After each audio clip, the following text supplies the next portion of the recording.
Bismillahirrahmanirrahim. Assalamualaikum warahmatullahi wabarakatuh. Perkenalkan, nama saya Bansari, NIM 3622012. Baiklah, saya sini akan menjelaskan tentang materi sistem perbankan syariah. Baik, yang pertama yaitu sejarah berdirinya perbankan syariah.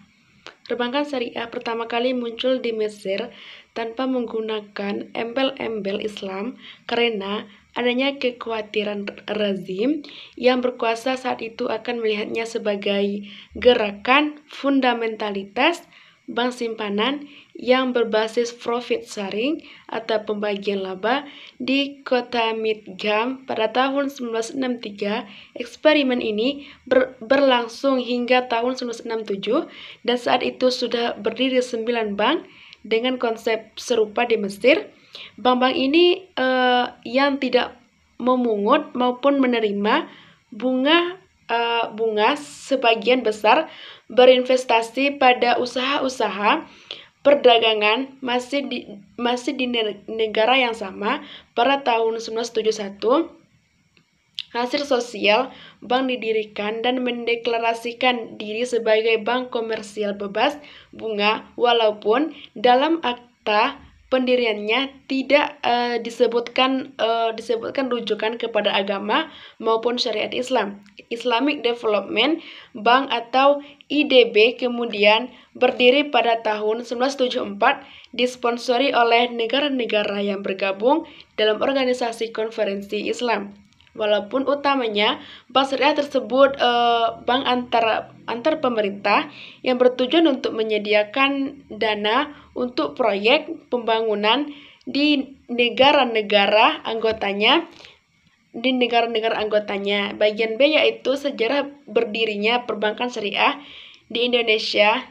Pelopor perbankan syariah adalah Bank Muamalat Indonesia, berdiri tahun 1992. Bank ini diprakasai oleh Majelis Ulama Indonesia atau MUI dan pemerintah serta dukungan dari Ikatan Cendekiawan Muslim Indonesia atau ICMI dan beberapa pengusaha muslim.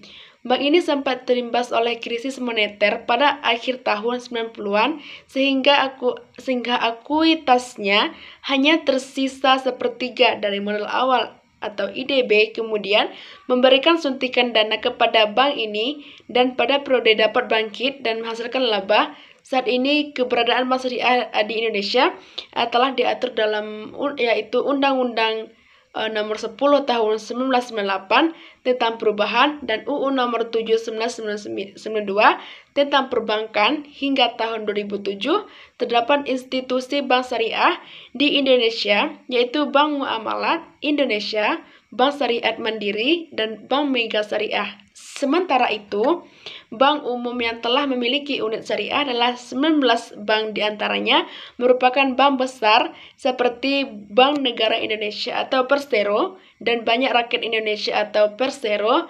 Sistem syariah juga telah digunakan oleh bank perkreditan rakyat. Saat ini telah berkembang 104 BPR syariah. Bagian C yaitu prinsip-prinsip dasar perbankan syariah secara umum adalah melarang melakukan transaksi yang mengandung unsur-unsur riba, maisir, gharar, dan jual beli barang haram.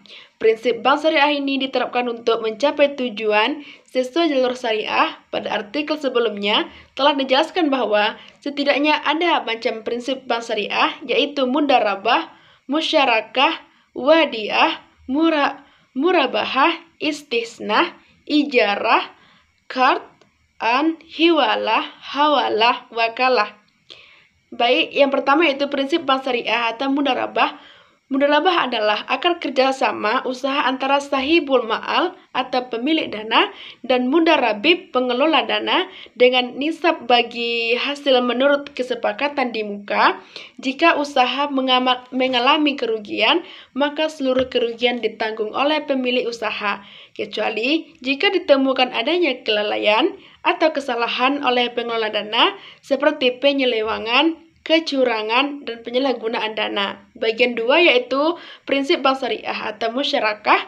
Musyarakah adalah akar kerjasama atau pencampuran antara dua pihak atau lebih untuk melakukan suatu usaha tertentu yang halal dan produktif dengan kesepakatan bahwa keuntungan akan dibagikan sesuai dengan nisab yang disepakati dan resiko akan ditanggung sesuai dengan porsi kerjasama.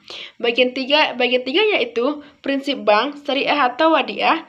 Wadiah adalah titipan murni dari satu pihak kepada pihak lain, baik individu maupun hukum, yang harus dijaga dan dikembalikan kepada si penitip kapan saja si penitip menghendaki.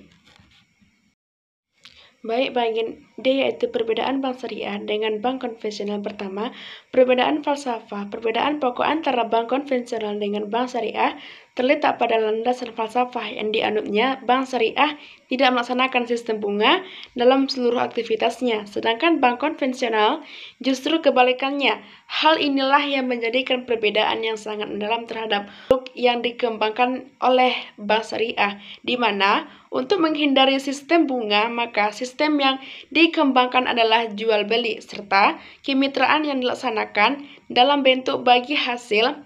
Yang kedua, konsep pengelolaan dana nasabah. Dalam sistem bank syariah, dana nasabah dikelolakan dalam bentuk titipan maupun investasi. Cara titipan dan investasi berbeda dengan deposito. Pada bank konvensional, di mana deposito merupakan upaya membungakan uang. Yang ketiga yaitu kewajiban mengelola zakat.